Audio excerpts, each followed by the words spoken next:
Os céus, outra vez, mexeram com o pensamento humano. E ali estava Galileu, olhando para cima, não mais com medo ou com fé cega, mas com um olhar curioso, questionador. Ele não se contentou em aceitar o que diziam os antigos, nem o que ditavam as velhas crenças. Galileu decidiu olhar de perto, com a ajuda da razão e de instrumentos que ele mesmo aprimorou. Foi assim que, passando da superstição para a observação, ele começou a ver o universo de um jeito novo. Sua jornada, na verdade, é uma história de coragem, sim. Coragem de enfrentar o consenso, de falar o que viu, mesmo sabendo que isso poderia ser perigoso. E o que ele viu mudou tudo. Não só as estrelas lá no céu, mas a própria forma como entendíamos a ciência. Galileu trouxe a ideia de que o conhecimento nasce da experiência, do teste, do olhar atento. Ele abriu caminho para que a ciência deixasse de ser um conjunto de verdades aceitas e passasse a ser um processo vivo, sempre em construção. Então, ao pensar na trajetória dele, é impossível não sentir que algo muito profundo aconteceu ali, não só nos céus, mas na mente humana.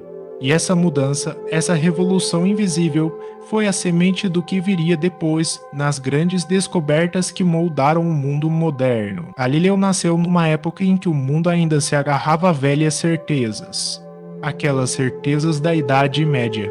Pisa, 1564, esse era o cenário. Uma cidade pequena, mas que viu nascer alguém que iria mexer com os alicerces do conhecimento. A igreja ainda mandava muito, controlava quase tudo. A palavra dela parecia ser lei absoluta. Teorias e dogmas, mais do que observações, ditavam o que era verdade ou não. Mas Galileu, ele não parecia satisfeito em aceitar tudo assim, de olhos fechados. Ele queria olhar o céu, queria ver as coisas com os próprios olhos. Era a observação, a experiência que importava.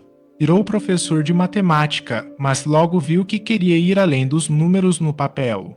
Física e astronomia passaram a ser seu universo. Ali, com um telescópio simples e ideias simples, começava a escrever outra história. Ele não era só um cientista. Era o símbolo daquela mudança, um movimento que deixava para trás a sombra da Idade Média e apontava para uma nova maneira de entender o mundo.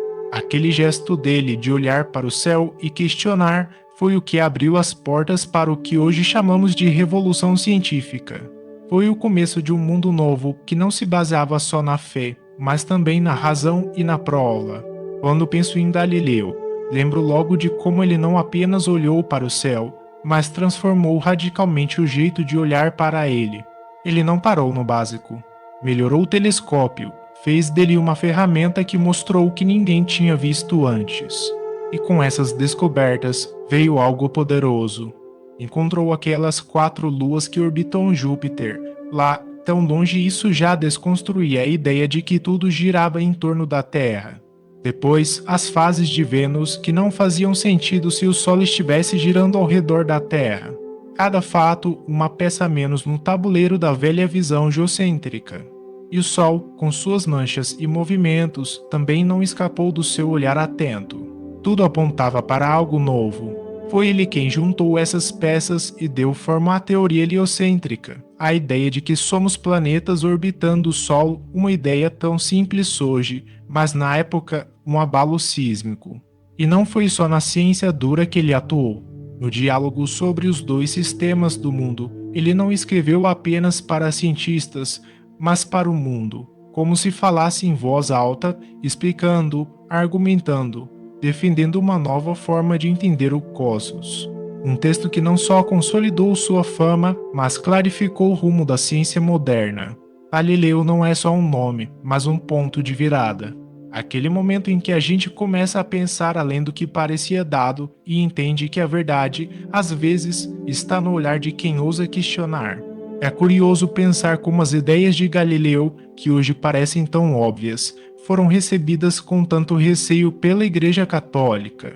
Em 1616, ele já tinha sido avisado, quase que proibido de ensinar o heliocentrismo como uma verdade definitiva. Imagine só, algo que a gente vê como ciência, na época era um território perigoso.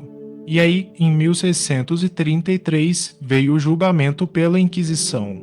Foi um momento pesado, não só para ele, mas para toda a história do conhecimento.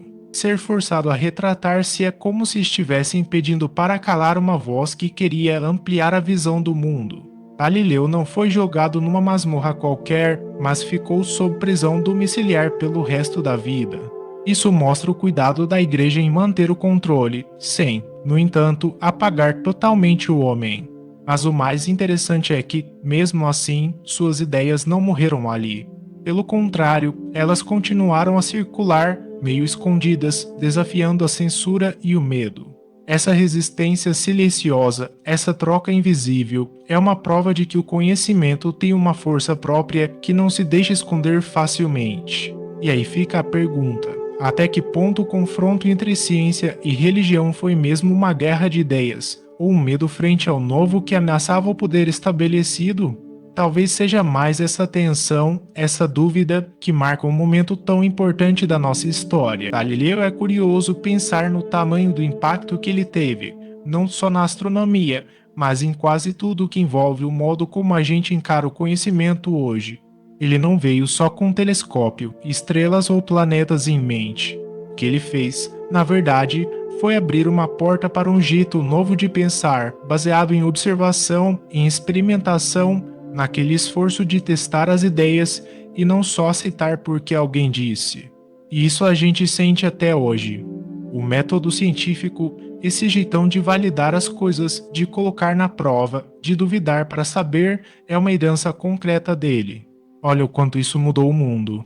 Não dá para medir isso só em números ou descobertas, é uma mudança de postura, de olhar para o mundo com um certo ceticismo e rigor. Mas o que pesa também, e que não dá para esquecer, é toda a batalha que rolou contra a censura, contra o controle da igreja.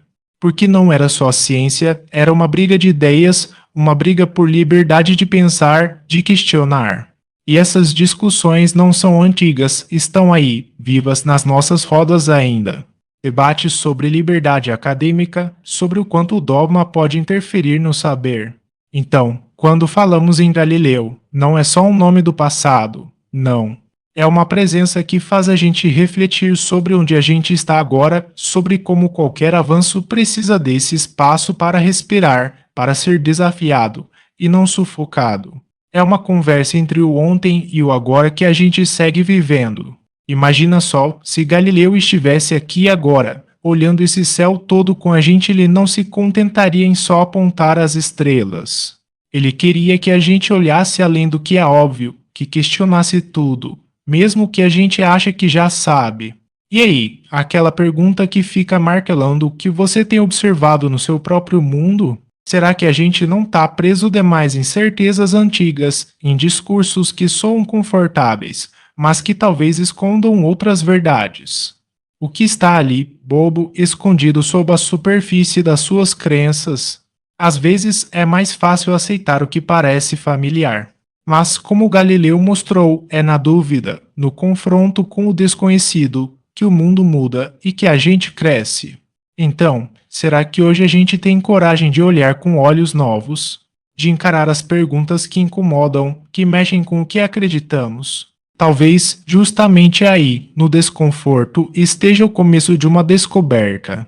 É isso. Que o espírito de questionar nunca nos deixe, que a busca pela verdade seja sempre mais forte do que o medo do desconhecido. E que a gente continue olhando para o céu e para dentro da gente com essa fome. Questionar é um ato de resistência. Junte-se, deixe um like. Consciência se constrói em conjunto. Resistência urbana.